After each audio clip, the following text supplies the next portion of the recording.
Hello and welcome to episode 17 of the Barndoor restoration. Last episode I worked on the inner frame panels. These also make the sides for the front seat storage.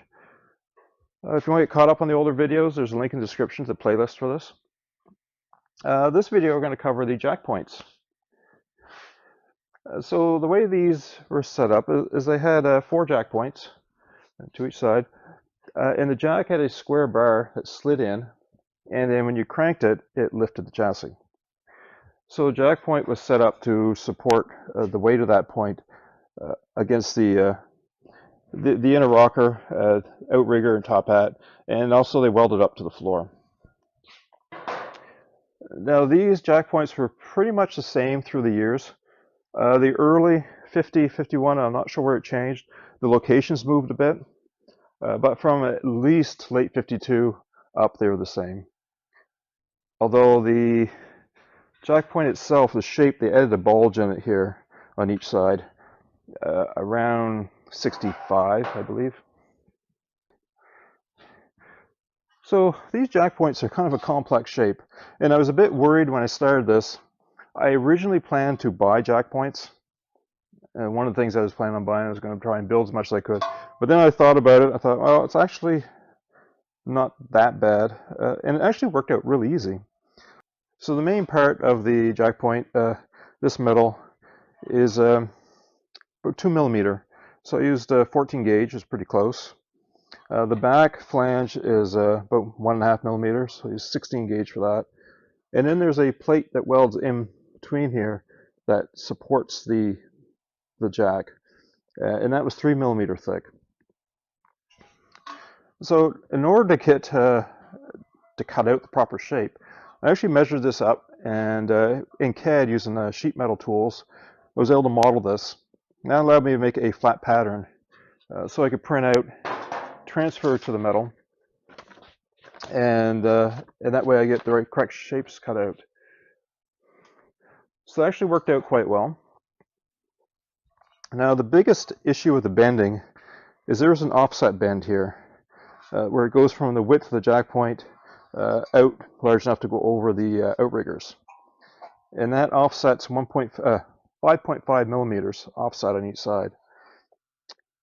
And to put those two bends in that close together is not something you can do in the brake.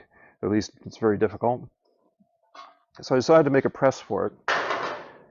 And I just had some scrap steel laying around, and I made a little die to go on the press. So I used 1/4 inch spacers to get the offset, and then I used 18 gauge to fill it in a bit, so it would make it only 5.5 millimeters. The other thing I did is from the edge of the bend to the outside edge is 35 millimeters, and that meant when I marked my bend on my metal, I could just mark it over 35 millimeters, and when I set it in, I could line it up exactly. Now these bolts for alignment, but they also hold everything nice and solid to get it in the press and press it down. So I was able to line it up with the line, tighten that down, press it, and it worked extremely well. Very easy and quick to do. So that was probably one of the more difficult parts I thought I was going to have. After that, the next bends, there was no easy way to put these two flanges on. Because of the way the shape of the metal was, the bend would go over the top of some of the other parts. So I bent those in the, just put them in the vise. When I bend metal in the vise, I usually clamp aluminum on each side. And when I tap it over, the aluminum doesn't leave marks on the inside. And then I usually use something between the hammer and the metal, like another piece of metal, so that it doesn't dent from the hammer. And it makes a nice bend. So as I bend those two flanges on, next thing, trying to figure out how I was going to bend it so I get all the bends done in the brake without getting some bends in the way. So what worked out is I bent the small flange, the upper flange first, and that was bent to 59 degrees. And the next bend, the one in here, was 31 degrees. So the two of them make up 90 degrees. So I did that to both sides. And then the more difficult bends is these two close together here. So this needs to be 25 millimeters between these for the jack to slide in. And bending two bends so close together and keep them accurate was a bit of an issue. It just took being very careful. It worked out, but it could have very easily if not. Once those were bent, I had to weld in the plates. So there's thicker 3 millimeter plate. I didn't have any 3 millimeter steel. Plus the edges were rolled up. I did have a piece of 1x2 tubing that was 3 millimeters thick, and it had just the right radius on it. So I was actually cut strips out of it, and then notched the ends to get the right shape, and then put that in and welded. Now it's 26 millimeters up and down. So I just made a block of wood, 26 millimeters, clamped everything, and then welded them. After that, I had to weld the back plates on. Now here I had to be careful because, well, particularly for welding these in, I actually pulled them in a little bit.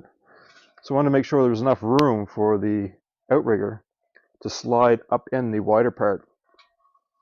So I actually made sure they all fit, rebent them, lined them up good. This one is a little tight, but still good. So I made sure they're right, and then I welded on the back plates, keep them solid.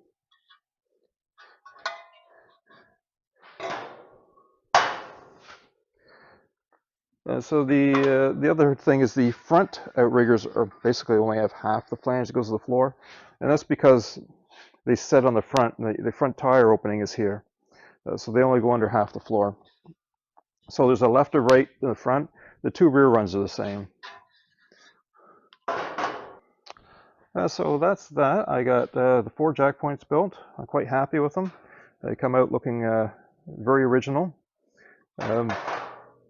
All the stuff will be media blasted and zinc sprayed before I assemble anything. I did notice that it's a lot easier to put these jack points in before the inner rocker goes in. And that's because of the way this is angled.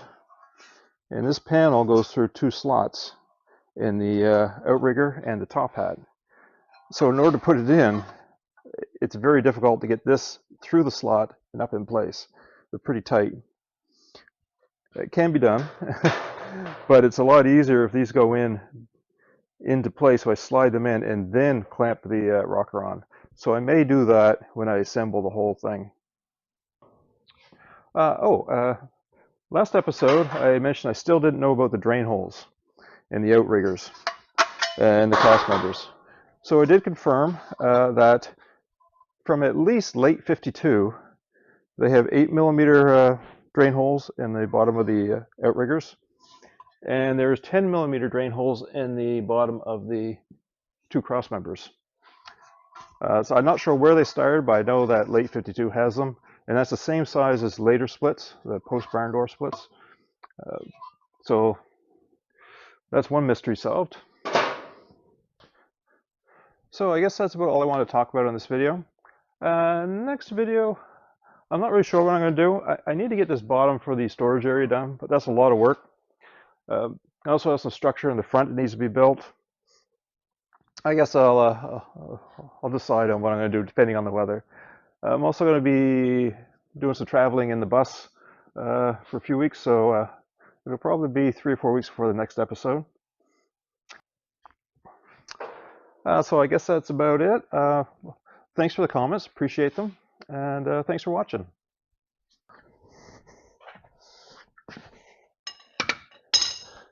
So this is my 64 camper.